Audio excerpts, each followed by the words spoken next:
This is Labasco Tio, episode, I think like 15 or something.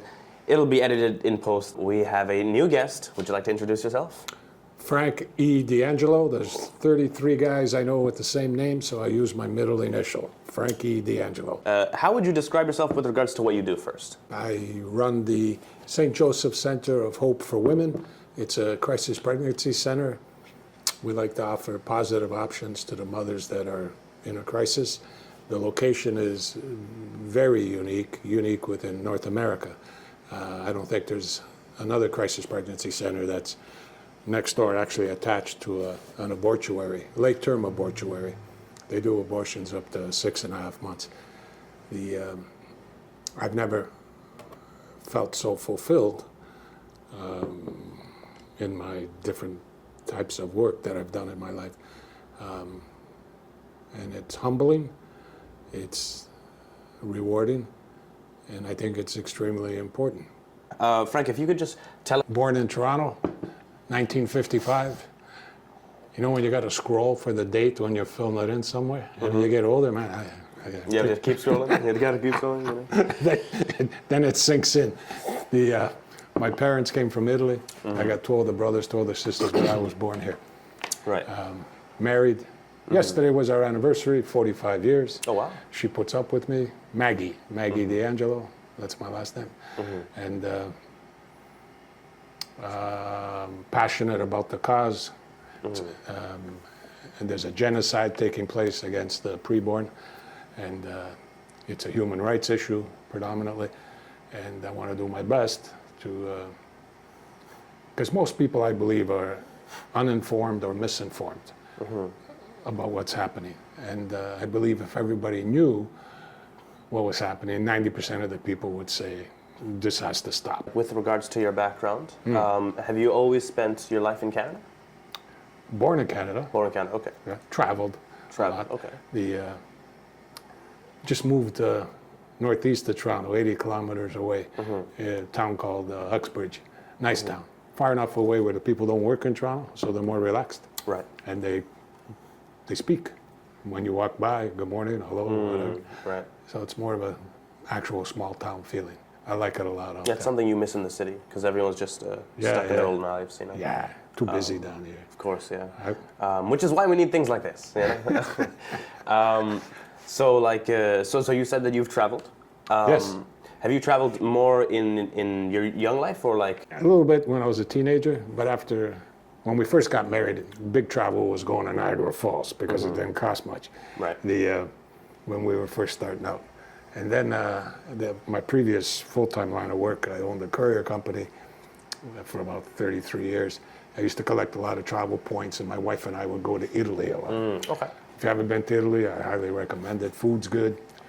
It's a nice balance to life there. And that's my favorite place to go. When you have pizza there, you can't eat pizza when you come back. You can't go back here? No. If you're stuck, you'll have it, but you go, no, this isn't as good. It's not as good. I heard that from other people that went to Italy too. Right. So it's a blessing and a curse. So after you come back, what ends up being your opinion on like New York style pizza? My wife makes pizza at home. She's Irish descent, both sets of grandparents are Irish, but she makes the dough from scratch, or she'll buy the pizza dough already made, and she knows where all the Italian bakeries are and which one has what type of dough. Right. And then she makes the pizza at home. She makes good focaccia. It's kind of like a pizza with nothing on it, just rosemary and salt.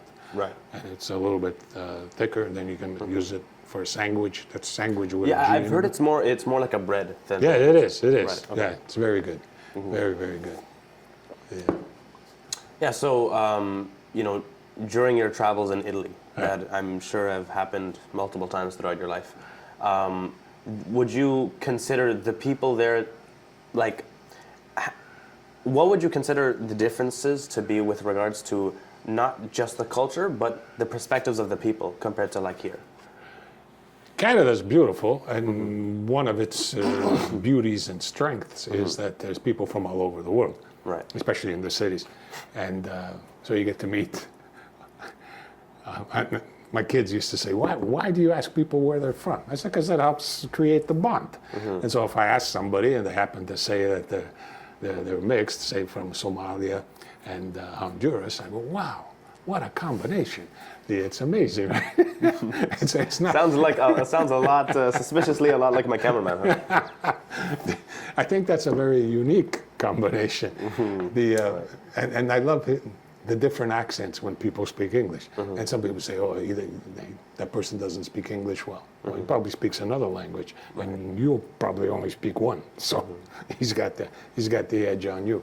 But just to hear the different way that English is spoken, I find it interesting and pleasing. And I learned how to say thank you in maybe 25 different languages. And so if someone says, oh, I'm from this country and whatever, and then I say thank you when the opportunity arises, that helps create the bond too. Yeah, because they're never expecting it, right? Like they're like exactly, yeah. And we're not solitary people. I think people like to engage with other people. And the people in Italy, how they differ, I'm biased, okay? Of course. Italian descent or whatever. Yeah. And it doesn't pertain just to Italy, but I think in the Mediterranean region, whether it's Europe, the eastern part, or North Africa, I think the people are warmer there because the climate's warmer. No disrespect to the people in Northern Europe. And they usually have a kind heart. And I've seen it many times in Italy. I speak Italian, but they smile when I speak. Sometimes they say, we haven't heard that expression since the 50s, because that's when my parents came over, and that's the version of Italian. Right. But I think they appreciate that I try. And it doesn't take much before, boom, their hearts and their kindness is exposed. And it's very nice over there. I would imagine Spain, Portugal, France, Greece, the countries around the Middle East, they're warm. They enjoy the family. The family is tight. They work hard, and then they enjoy life, which is good. Over here, the curse is the rat race over here. You get caught up in the rat race, and it's too much pressure. Priorities get messed up, and I don't think it brings true happiness. Let's talk a little bit about family. Do you have kids right now, or 2 kids? 2 kids. 6 grandkids. So, oh wow. A husband, a father, a grandfather.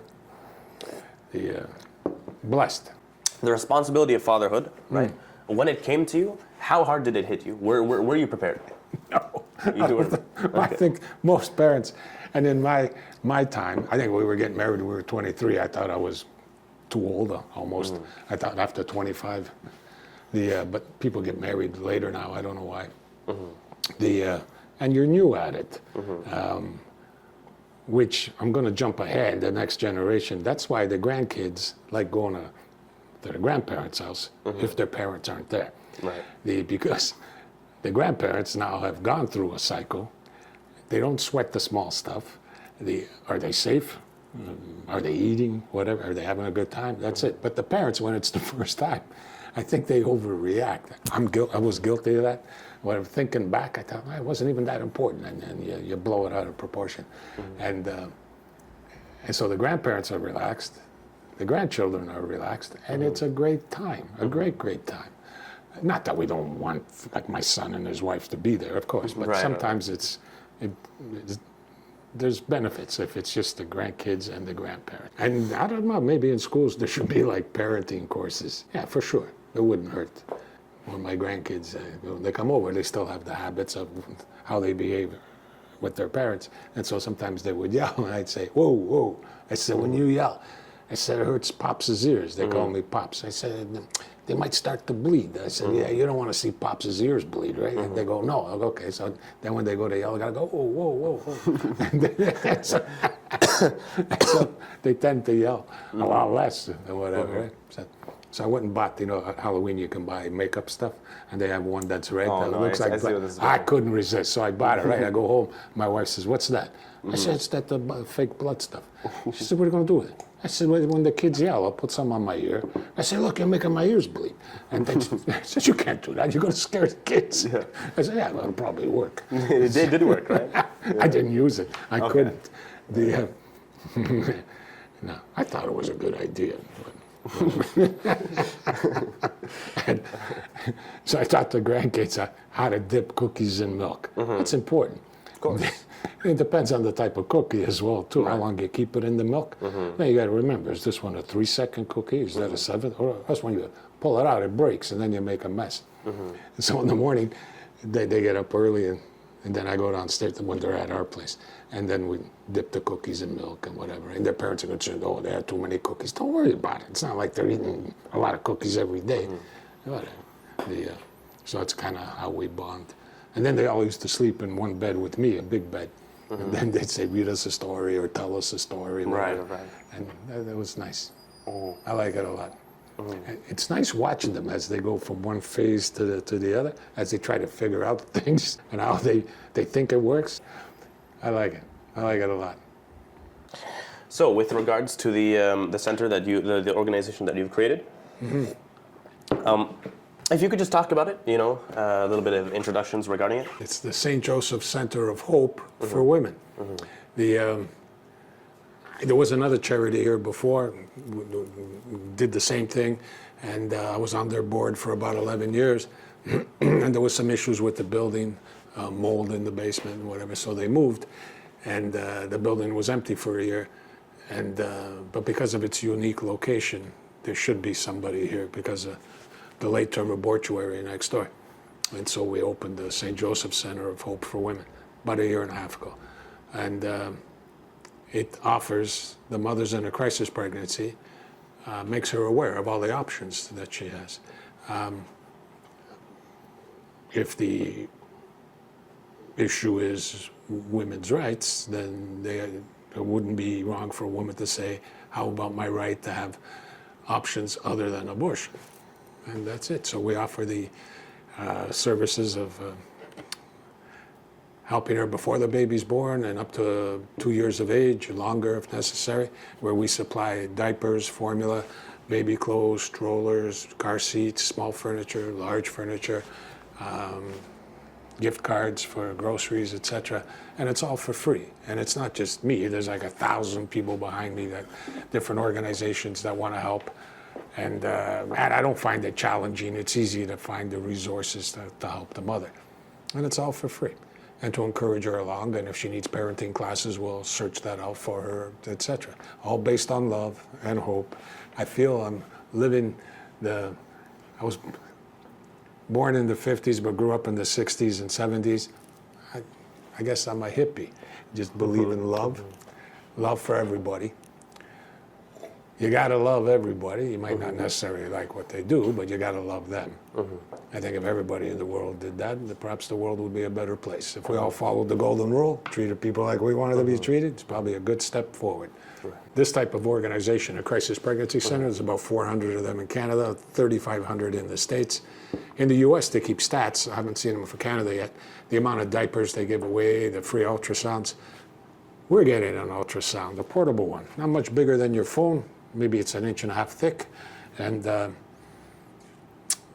it'll show the mother the baby. It'll send it to her phone or to a TV screen, and I do believe once the mother sees the child, that there's an extremely good chance that she will bond, and that she may reconsider the crisis that she's in. And if she tells us what the crisis is, there's almost 100% certain, in the high 90s, that we could alleviate that crisis and that we're there to help her, to give her hope, give her material help, hold her hand along the way. She lets us know what she needs and we search it out. And nothing gives me more satisfaction than that. Of the few different lines of work I had in my life, this by far is the most rewarding. Keeps you humble. Makes you feel good. Stark reality to what's happening. It's very unique, this location, because it's the only one in North America that's actually attached to an abortuary, and in fact a late-term abortuary, up to 6.5 months. The truck comes by on Tuesdays. It came by today, Tuesdays and Thursdays. It's a 5-ton truck. They're not picking up 5 tons of stuff, but it's a 5-ton truck, and they pick up the dead babies and they're incinerated, I guess, handled like medical waste. And now with the abortion pill, which can be reversed, but nobody tells them. Nobody tells them. Okay, that's interesting. I didn't know that. A lot of people are unaware. And you should ask yourself, how come I didn't know this? Within the first 72 hours, they take one pill and it stops the progesterone from being supplied, which keeps the baby alive. Here's an example. When I saw the presentation with one of the leading doctors in the States, he showed a picture of a famous bridge, and he said there was about 100 of us in the room. He says, does anybody know the name of this bridge? And everybody says, yeah, it's the Golden Gate Bridge. He says, yeah, and a lot of people jump off this bridge. And apparently 57 people who jumped off didn't die, which is fantastic, but they searched them out. It was either 57 or 37, but that's easy to verify. And so they searched them out and asked them one question. And the question was, as soon as you left that bridge, what was the next thought that you had? And all of them said, regret. Kind of makes sense, right? Thought their life was just so messed up and whatever. Once we leave that bridge, you think, oh my gosh, there's no turning back. So there could be a possibility, and it probably happens, where the mother takes the first pill, and then she says, oh, what did I do? I want to change my mind. And if the other side is all about choice, then you say, hey, if you change your mind, there's this option. But I don't think they tell them. So if they were to contact us or other crisis pregnancy centers, there's one central phone number, puts them in touch with a doctor that will prescribe the medication. It's not medication, it just lets the body produce the progesterone again. And there's a 67% chance that they can reverse it if it's done in the first 72 hours. There's been about 5,000 reversals in the US. And it just dawned on me a week or two ago that our neighbor next door, the abortuary, I would imagine some of the mothers maybe are unsure. And when they're in there, they might express the fact that, oh, I don't know if I should go through with this. Then I would imagine they would say, don't worry about it. Go next door. There's a place called the St. Joseph Center of Hope for Women, and they'll fill you in on all the other options that are there for you. But I've yet to get a referral in a year and a half. I don't know, kind of makes me wonder. Kind of just makes me wonder. I think they're sold.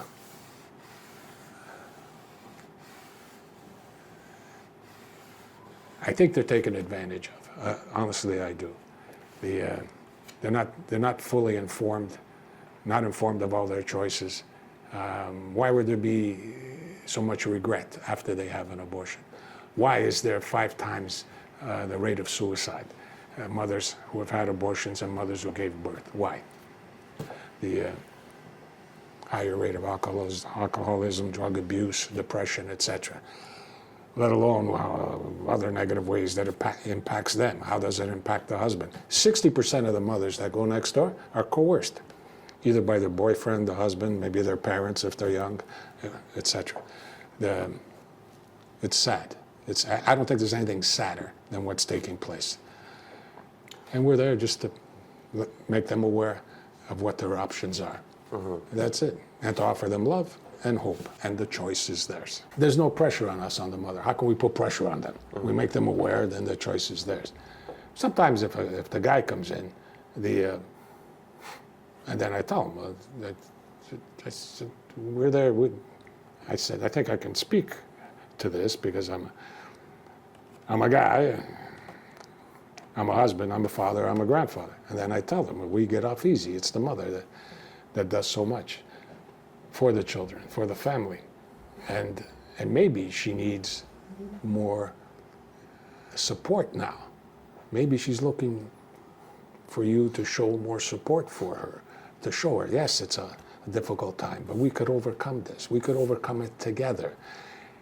But if the guy doesn't show this, I believe that after the abortion takes place, once it dawns on her what happened, she's going to cry tears of sorrow, unlike if a mother gives birth and she cries tears of joy.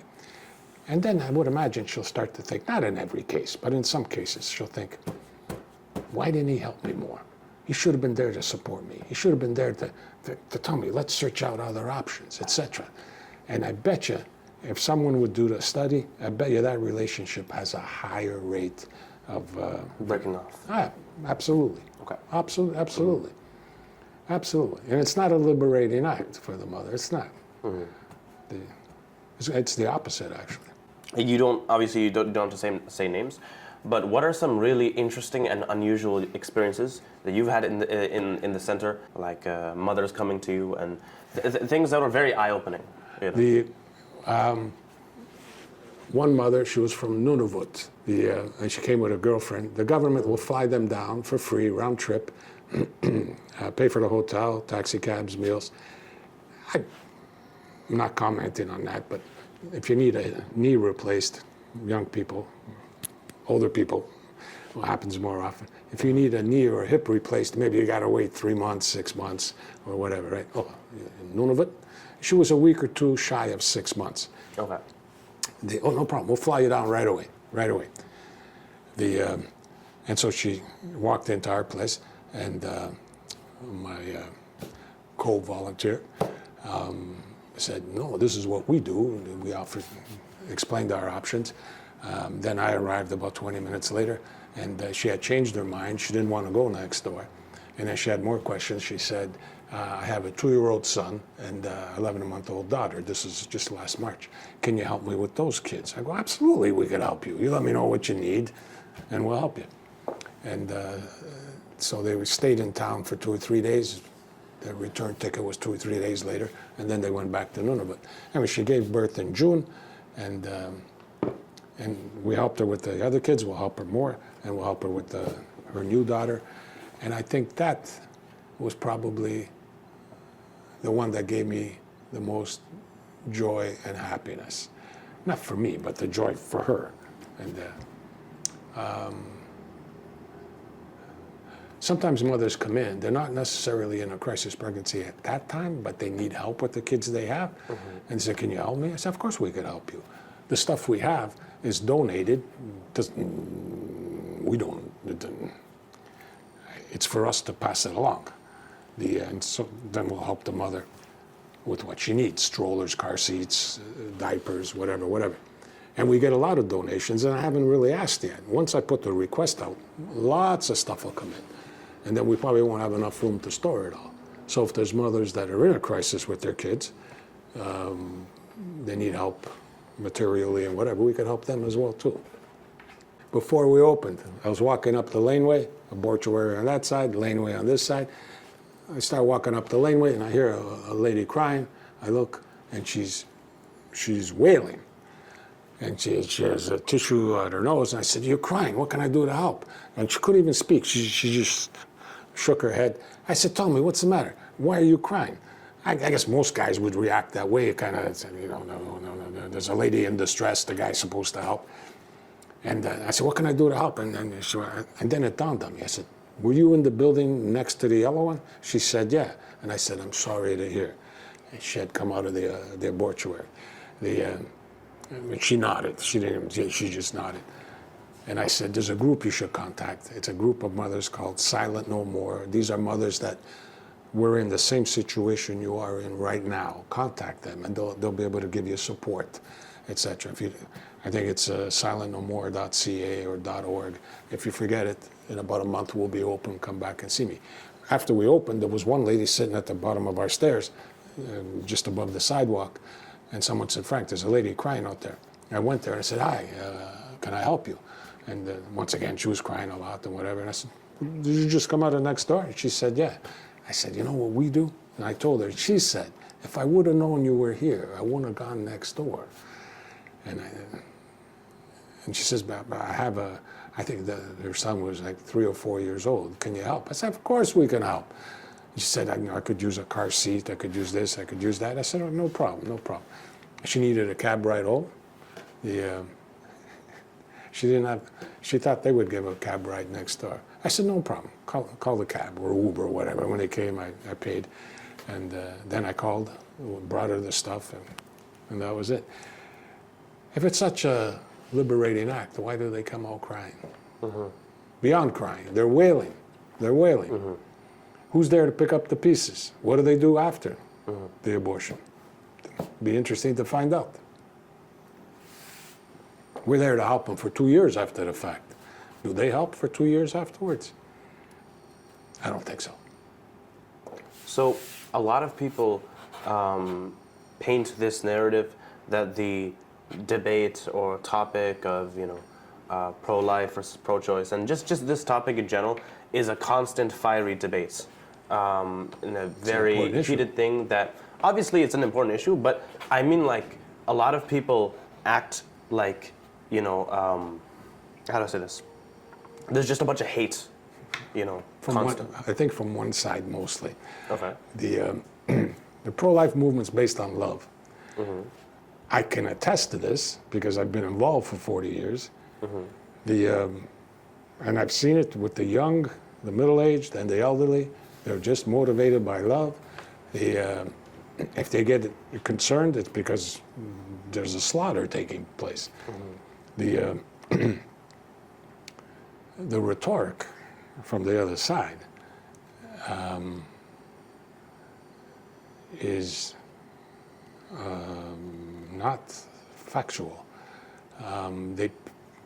They portray the pro-lifers as religious zealots. That's funny. I know atheists that are pro-life, or they're agnostic, etc. I think it's a human rights issue.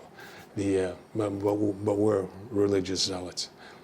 And that we're prone to violence. Mm-hmm. Yeah.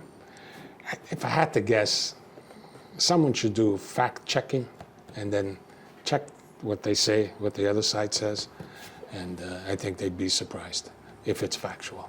Mm-hmm. Does it stop us? No. Mm-hmm. Been going on for 50 years, and there's more pro-lifers now. Mm-hmm. And the young people, it is so inspiring for me to see the young people, because of the internet. Now the media doesn't control the narrative. They're guilty of not telling the truth by commission and by omission. Mm-hmm. I have many examples over the past 40 years. And so now you can look it up and you can get the facts. And I firmly believe if 90% of the people knew exactly what happens during an abortion, they would say, this is not right. And it's not just 20 minutes and it's over. It's not. This is so back when I was in high school. We basically left the school for lunch, and there were like a bunch of people, protesting and raising awareness for the pro-life movement, right? So now a lot of the high school students that I've heard from, right, during that, they weren't against it, right? They weren't against the pro-life aspect of it, but they just didn't appreciate the fact that these very graphic pictures, good point, are constantly being put because it's in front of a school, right? Mm. So then their issue was okay, we're down to learn about this, but why the need to put all those graphic images? And I feel as though there should be a need to an extent, in my humble opinion, right? Because if you don't see that side of it, you're not internalizing the reality of what's happening, right? Beautifully put. But at the same time, do you feel as though something like that, where you just go to a school in front of kids and stuff like that, and just showing these images, do you feel high as school. though? Yeah, high school. Yeah, high school, colleges, universities. Absolutely, they should be there. Absolutely. Okay.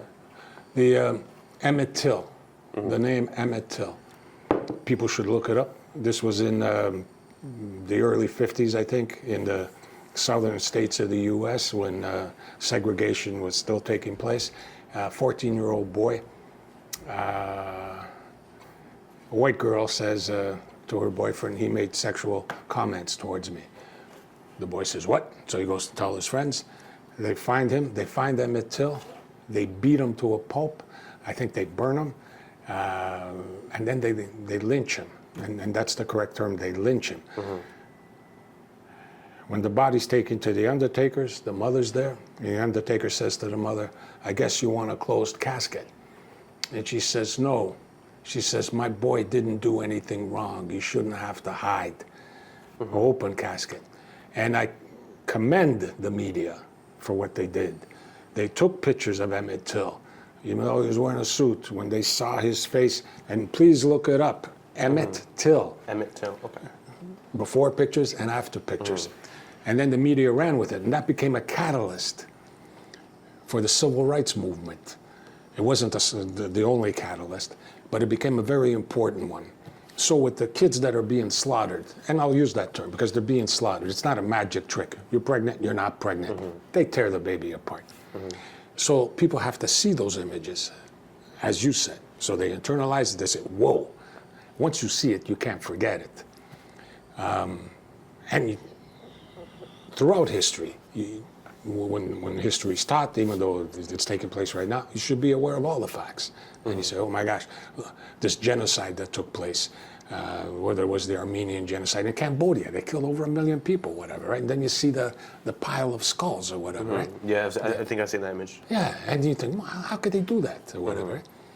Because most people are basically good. So when you see those images, you say, hey, this should not have taken place, and they should stop. And that's why those images are important, because those kids were innocent. Emmett Till was innocent. Same with those kids. It's not nice to look at, but don't get upset at the picture. Don't get upset with the person showing you the picture. Get upset that it takes place. Obviously, don't show young kids. And some people say, oh, why you show me that picture for? Because you should be aware. An injustice anywhere is an injustice everywhere. Silence helps the oppressor, not the oppressed. And some people will say, well, you know, I'm on the fence. Okay, well, that helps the oppressor, not the oppressed. We have the truth on our side. If the truth comes out in the long run, this genocide will end. Why do I say genocide? Because there's 100,000 preborn children killed every year in Canada, of the ones that are recorded. Over 1 million in the States. Worldwide, it's about 50 million a year, I believe. Yes, exactly. Makes you go, wow. Makes you go, wow. Media doesn't cover it. If they do, it's distorted. Government promotes it. Academic world promotes it. There's so many groups that promote it. Are we discouraged? No, we're not discouraged, because we have the truth, and we have the love, and we offer the hope, and it's a winning combination. It's just a matter of time. And everyone should be treated with dignity, regardless of their age, regardless of where they live, regardless if they have any handicaps or whatever. To do otherwise is a crime against humanity. The pro-life movement, specifically, with what you've seen, has had with mothers who had already taken abortions. I just want you, the interactions, I feel like a lot of people assume that there's nothing but hate to those mothers. No, which no, you know, like I could attest to that. There are probably hundreds of mothers that I know that have had abortions and then became pro-life, and I'm telling you, if anything, what the pro-lifer feels is a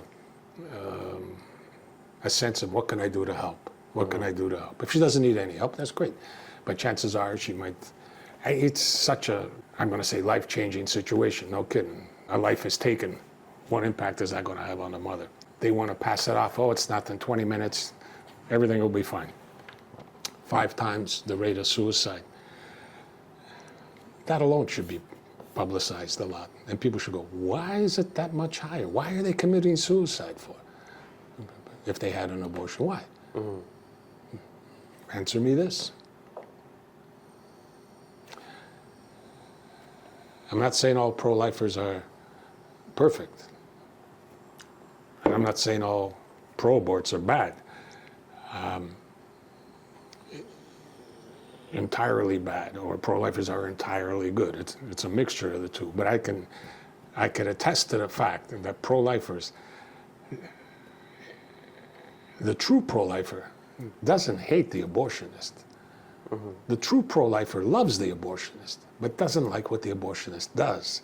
And the true pro-lifer, if they happen to be religious, they would pray for the abortionist so that she would have a change of heart. And that's happened many times, predominantly in the US. And you could look it up, abortionists who have become pro-life. Dr. Bernard Nathanson, who was instrumental, he was with NARAL, N-A-R-A-L, who had a big impact on the laws being changed in the States. I heard him in person, who speaking, and once he realized it and whatever, he became pro-life. Another one was Carol Everett. I only say this because she says it and it's in her book, that she had had 2 abortions, and to justify it in her mind, she thought, oh, I'll open up some abortion clinics and whatever. So I think she owned 3 abortion clinics in Texas. And there was a minister, I think maybe he was a Baptist minister or something, and he'd be there outside where she worked and say, good morning, Carol, etc., whatever. It was her birthday, he'd send a birthday cake, whatever, always being nice to her. But I guess it kind of had an impact on her. One day she said, I don't want to do this anymore. And so she became pro-life, and then, which was good for many reasons, but then she said, this is how we operated on the inside. The book she wrote is called The Scarlet Lady. I recommend it. It might not win any literary awards, I don't know, I hope it does, but don't read it for that reason. Read it because now you're getting it from someone who owned 3 abortion clinics and how they operated. I'll summarize that. If a 16-year-old girl walked in and said, I'm pregnant, do a pregnancy test, this is coming from the owner of the abortion clinic. I ain't making this up. She says it in her book. They reinforce the fear. 16-year-old says, my parents are going to kill me. We don't have to tell your parents. In a lot of the U.S. states, the other side lobbies the government saying that, no, you want to get a tattoo, you need a letter from your parents. You want an abortion, you don't need a letter from your parents. It's not funny. And then the girl says, what do I have to do? And she says, all you need is $300. Where am I going to get it? Ask your friends. These are the words, I'm paraphrasing, that Carol Everett said. She comes back a few weeks later, and she's got a sandwich bag with paper money, coins or whatever. Then they do the procedure, 20 minutes, and this is her saying this. And she says, I believe it's called a curette or something, if it's an early abortion, a D&E, a suction machine. They said, you're supposed to change that. So they cost $1.97.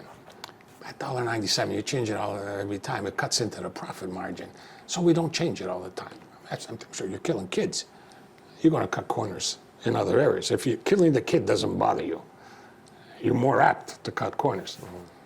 And then, after the procedure, her words, she said, we put them on low dosage birth control pills. And hopefully she'll continue in her lifestyle where she has another crisis pregnancy, because in any business, what you want is a repeat customer. And lo and behold, she said, we had repeat customers. So, is the client the most important person in this equation? I don't think so. It's offering, should I call it a service? Offering that service to have the child killed. That's the most important part. And that's the sad part. The mothers are being shortchanged. It's just not fair. It's not fair. Just to lighten things up a little bit. And we can, like, this was a question when we were talking about travels. I just had this in my head, but then the topic obviously changed. So I was like, okay, it's not a good idea to ask this right now. But I'm just wondering, let's say you were to do it again with regards to your family, right? Would you ever consider raising your kids in Italy instead of Canada? Oh, I love Canada. I'd love to raise them in both places. Mm-hmm. Someone, the full-time, pretty well full-time volunteer said, I don't know, sometimes I feel torn. And he said, why? A bird has 2 wings. You can't fly with just 1 wing. Mm-hmm. I said, yeah, very good analogy. You can be Canadian. And my wife and I are Italian citizens, and our kids, we just have to register the grandkids. And so we could have the best of both. And there's so many good qualities to go for. I saw once a tote bag, and it said, I don't have to see a psychiatrist, I just have to go to Italy. And I thought, okay, this captures it. Mm-hmm. They have better balance to life there and whatever, right? Mm-hmm. Too much of a rat race here. Mm-hmm. Yes, I like the Italian way of life. Mm-hmm. They wear their hearts on their sleeves. Mm-hmm. If I could describe Italian lifestyle in one word, passion.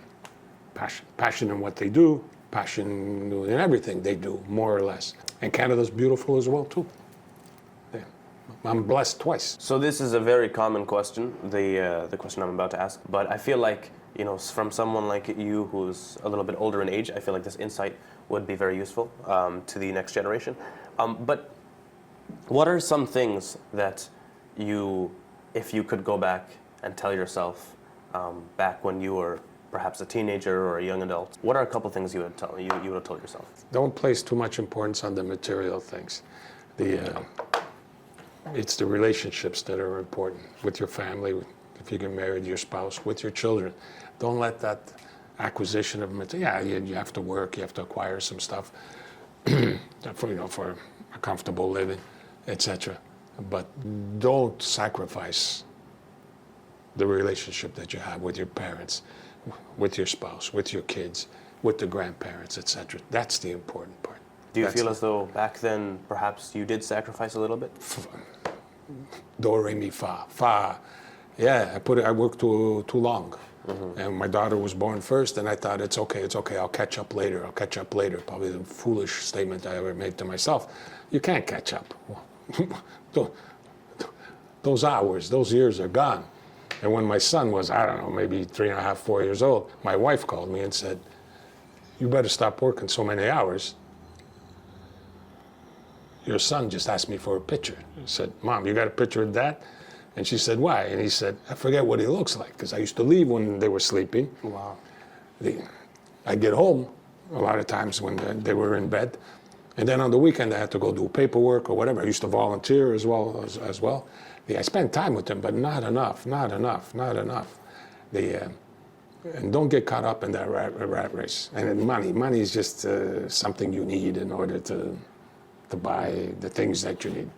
Your life's not complete if you got $1 million in the bank. Mm-hmm. No. That's probably the advice I get. And follow your heart. And if you believe in God, Allah, practice your faith. Mm-hmm. Attend your house of worship every weekend. I was in Texas one time, Courier Convention. Mm-hmm. That's when they used to have those books in the hotel room, What to Do in Dallas. Mm-hmm. So my wife and my 2 kids came down as well. And so I'm looking through the book, and they had a rodeo. I said, hey, guys, you want to go to a rodeo? It's Texas, Cowboys. I said, I want to. And they said, sure, okay. So we go watch the rodeo. It was interesting. I never saw one live and whatever. Mm-hmm. And at the end, the announcer says, this was a Saturday night. The announcer says, thank you for coming, et cetera, et cetera. And he says, and tomorrow, Sunday, don't forget to attend your local house of worship. You ever hear that in Canada? Nope. What? You don't hear it after the hockey game? After the basketball game? No, because nobody says it. It's sanitized in Canada, which is dumb, which is really dumb. Encourage the people. Mother Teresa said we should help a Hindu be a better Hindu, a Muslim a better Muslim, and a Christian a better Christian. Mm-hmm. I don't think there's any religious groups out there, faiths, that say, no, you have to kill people, etc. It's usually based on good rules, right? Right. And so if they're trying their best to follow their rules, the world should be a better place. Mm-hmm. It's not to blame religion, it's the people who use religion as an excuse to commit the atrocities, mm-hmm. etc. So that's the important part. If you believe, mm-hmm. If you don't believe, if you're an atheist, then you have something else and whatever. Mm-hmm. Don't get caught up in the material, chasing that. Mm-hmm. Don't believe the advertisers that your life's not complete unless you buy this drain cleaner or unless you buy this or whatever, right? Mm-hmm. I'm happy with the kids. I'm happy with the grandkids. I'm happy on the porch with my wife, mm-hmm. just sitting there, watching the neighbors walk by and whatever, right? That's the important stuff. By the way, if you don't mind me asking, how did you meet your wife? At work. Most couples meet at work in Canada. It was lightning. Boom! Like love at first sight. Passion. Must have been my Italian side. Mm-hmm. Whatever. Oh, 45 years. Anniversary was yesterday. 45 years. She put up with me for 45 years. Mm-hmm. And she left a note this morning. Mm-hmm. Don't forget your lunch in the fridge. Mm-hmm. With a heart and an arrow going through it. That's the important stuff. Mm-hmm. So I made another heart, another arrow. Thank you very much. And that's it. So I was gonna ask, what sparked your interest into your kind of, what was the first moment that you realized, I want to do this kind of moving there or get into this kind of line of The work? first moments. The first Good moment. question. When I first heard about it, that this abortion word, How old were you? young teenager, Okay. high school maybe or something, Okay. and I thought, why would anybody want to do that? What's the baby done wrong, etc. That was just my first reaction, right? And then as I became more aware of it and I became more informed, I thought, this isn't right. Then I thought, it's not like somebody should do something about this. It's what can I do? And that was like 40 years ago, more. And once I became more informed, I thought, oh my gosh, it's not fair to the mother. If 60% are coerced, how can it be fair to the mother? And with the abortion pill. So you take the first pill, and then you take the second one maybe 3 days later, and then you're supposed to sit over the toilet. Because it induces labor. It's okay, just over the toilet, and then flush it. Flush it, really. Wow. Wow. How many times have you said wow today? Is it because I'm a good speaker, or it's because I said something that you were unaware of? How about both? A lot of people are unaware of many things, and I strongly encourage them, please inform yourself.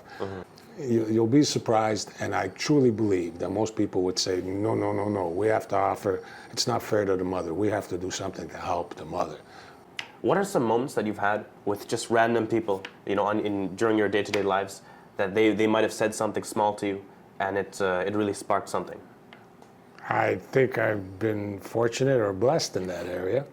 There was one fellow believing in God, whether it's God or Allah. You're supposed to put faith in God and not worry. Right. Because if God's in control, why worry? And so, as a Christian, as a Catholic, we can be concerned about something. And so as Padre Pio said, he might not have been the first one to say it, but Saint Padre Pio, he said, pray, hope, and don't worry. So I came across a fellow who was a Baptist, is a Baptist, became a Baptist preacher, but he was a cowboy in Ontario. Okay. And he had gone to do missionary work in the Philippines. And when he went there, I guess the poorer areas, he saw young kids at the dump looking for food. And some people would say, hey, somebody should do something about this. That's a good first reaction, right? Hey, somebody should do something about this. Some people might say, maybe I should tell somebody about this and maybe get the ball rolling. But the guy I met, he said, I got to do something about this. And because he liked to ride horses, he wanted to ride and use that as a vehicle to raise funds to build an orphanage in the Philippines. So I came to find out about him. I was in the courier business, and he wanted to ride part of the Pony Express Trail. Those guys were couriers, messengers, or whatever, so it all kind of fit in. And so we sponsored him, etc. Not only did he build an orphanage in the Philippines, he ended up building one in Cambodia as well. Wow. And then he built a third one, either in the Philippines or in Cambodia, I forget. And they're still involved, and they help run them, etc. Now there's a person who saw a need and said, I got to do something about that. And he truly, truly put his faith in God. Some of the stories he said, no, if I have, I'm trying to do this, whatever, I ask God, and then what? He says, and then it happens. And I've experienced that here from before we opened. So it's called the St. Joseph Center of Hope for Women, because St. Joseph, Mother Mary, they were engaged, they're going to get married, all of a sudden she's expecting, it becomes a crisis pregnancy. Joseph, back then, he didn't want to announce it publicly, they probably would have stoned her, they would have killed her. Right. And so he says, just go home, go back to your family. He goes to sleep. In his dream, an angel comes and says, no, she's expecting because of God, etc., etc., etc. And he says, oh, okay, now I understand. And so he ends up being the provider, the protector, etc., right? So he turned the crisis was removed. And he did it humbly, he did it quietly. And so that's why we named it after St. Joseph. So when I'd be driving down in the morning, I'd ask St. Joseph and Our Lady of Guadalupe, I love that image, the Hispanics in the southwest part of the U.S. I love those 64 Impalas that they fix up and whatever. And they might look tough, but they got that image of Our Lady of Guadalupe on the hood of that car. And I thought, very nice. Anyway, so I used to ask him, I said, please pray along with me to ask God, I could use this, etc., this, blah, blah. And I asked this through your son, Jesus, etc. And then things would happen. And after a while, I thought, whoa, this is way beyond just a streak of good things happening. Many instances. And one day I said, I'm not going to ask you, St. Joseph and Our Lady of Guadalupe, to spiritually adopt it. I'm not going to ask you anymore because I know it's yours. And thank you for allowing me to be there. And it's yours. And I see it. If it's not every week, it's every 2 weeks. Something happens and I go, pooh, this is not a coincidence, it's a God incidence. And that's probably so humbling, so rewarding, so fulfilling. I'm stronger in my faith now. And if they saw something taking place that shouldn't take place, they said, hey, I got to do something about this, the world would be a better place. Mm-hmm. Yeah. Mm-hmm. I don't like these fence sitters. Too many fences out there. Mm-hmm. Yeah. Looks like that is about it for Labasco Tio episode. I'm still forgetting. Thank you for the opportunity. Thank you. Of course. All right, then we also use the TVAS studio.